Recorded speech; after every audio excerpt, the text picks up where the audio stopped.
Welcome everyone and welcome to a brand new season on iRacing, season 1 of 2024. And of course, with a brand new season comes brand new content. However, this time around, we've probably got the least amount of content that we have had in a new iRacing season for quite some time, I would say, at least a good few years. I've been on the platform for 4 years and I can't remember only ever kind of having only one brand new circuit added to the new season, and only one brand new car. That is on the road side of things, of course, which this channel is predominantly focused on.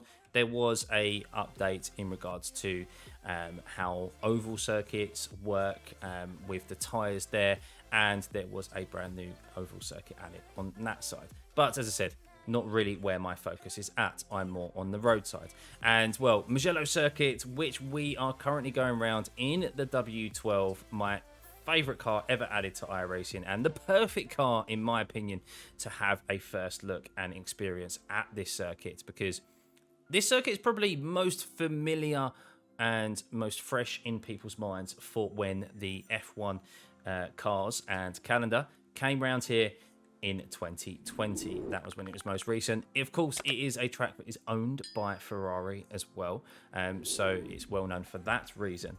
But I just have a vivid memory of these cars going around this circuit and just being absolutely blown away at what these cars could do.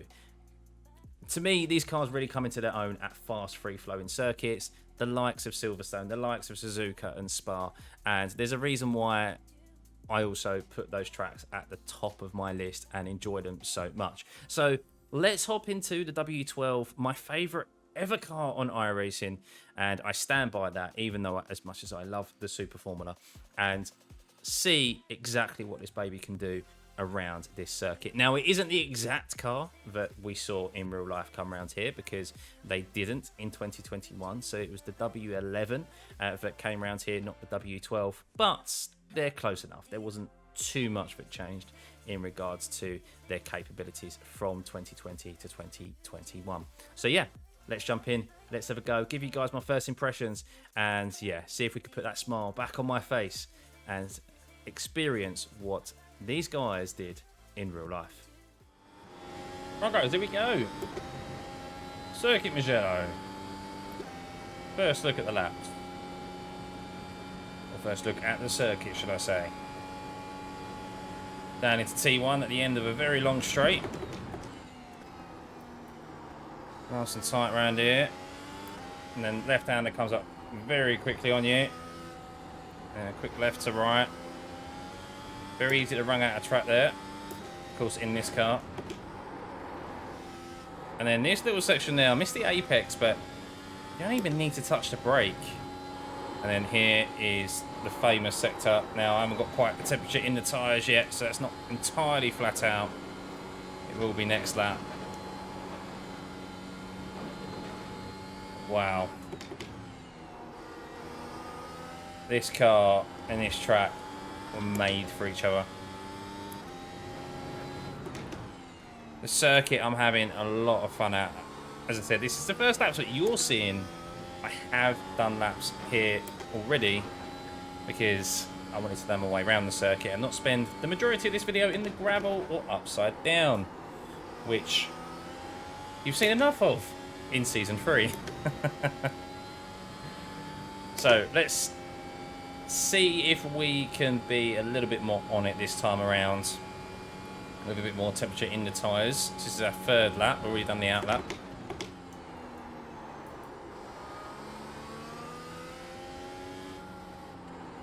Lifted off quite early there. Alright, here we go. Not going to touch the brake. Ah, feels so good. Here we go. Watch this. Flat out. And then I don't lift until I get to turn 10. Phenomenal. Absolutely phenomenal. And that is exactly how I remember how it was in real life as well.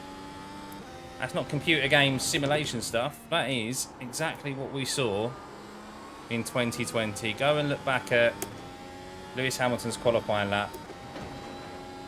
phenomenal.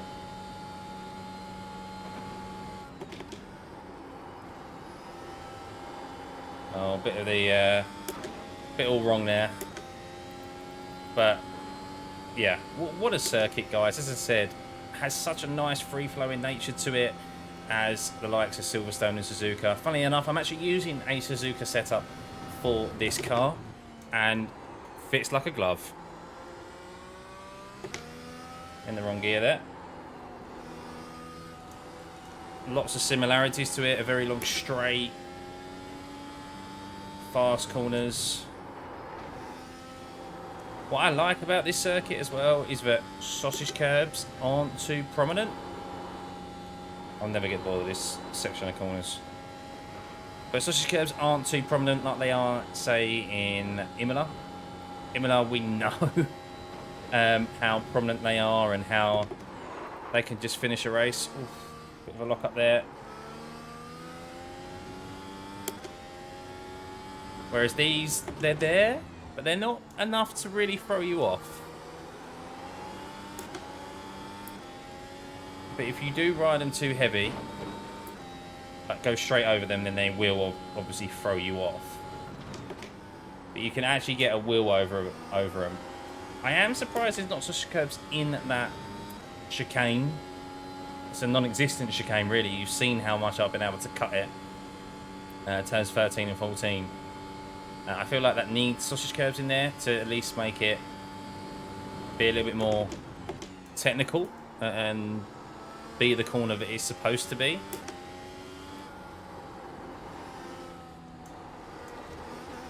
But you saw there, I kind of clipped the sausage curbs. You still get some movement of it going up and down. Same there. But the enjoyment levels of this track, specifically in this car, are so high right now. But I don't need any other car on this circuit other than myself.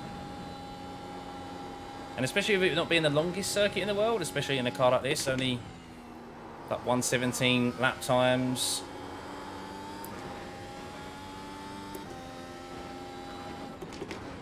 But you get rounds quick enough to be able to improve. So yeah, get out here and try this car, guys. If you own it on this circuit, they are made for each other.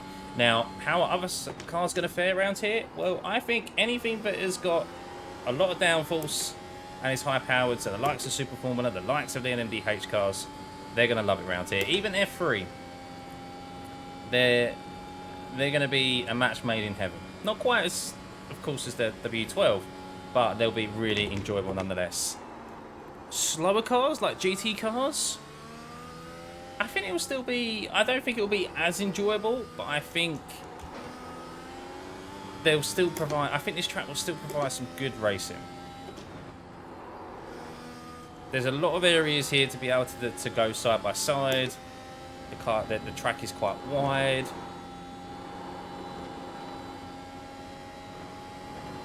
I mean, there's just about enough runoff on the exit of the curbs.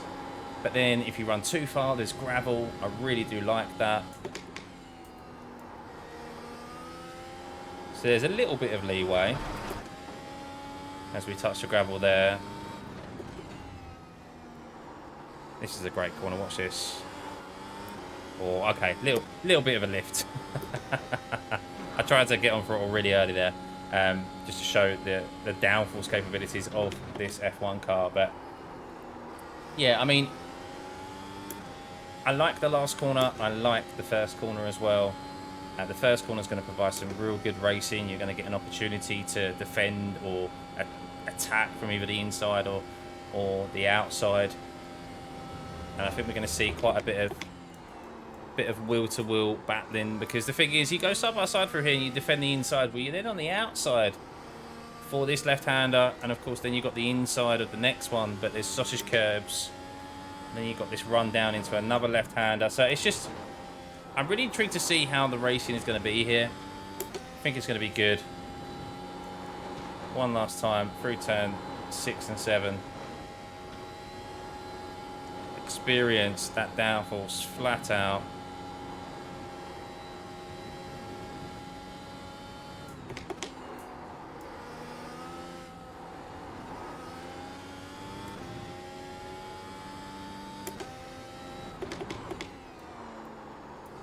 wide apex this. How much can I mean, I really thought I just cut those curves there, like, a lot to get a 1x, and I didn't. So, yeah, interesting. But yeah, really enjoy this circuit, guys. It looks great as well. And not much more I can say. Maybe I shouldn't have taken this car around here because everything else might not be as enjoyable as the W12. As I say, it's kind of down here from here. I hope not, and I don't think so.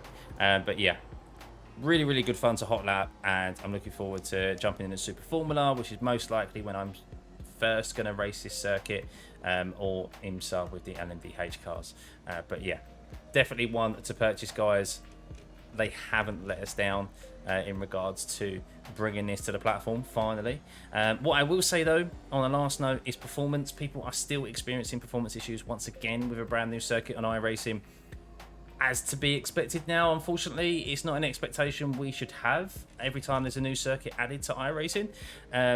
But we do, because we've experienced it for at least, I think, since I've been on the platform, really, which is 4 years. But every brand new circuit comes with performance issues, mostly in the form of a lack of FPS. People who have high-end systems, faulty series cards, high-end CPUs are reporting that they're having or not even able to achieve 60 frames per second even after altering their settings and reducing them down to low. So yeah, bit poor form there from iRacing. They have a bit of a track record for that. They have acknowledged, however, on the flip side, that there are performance issues.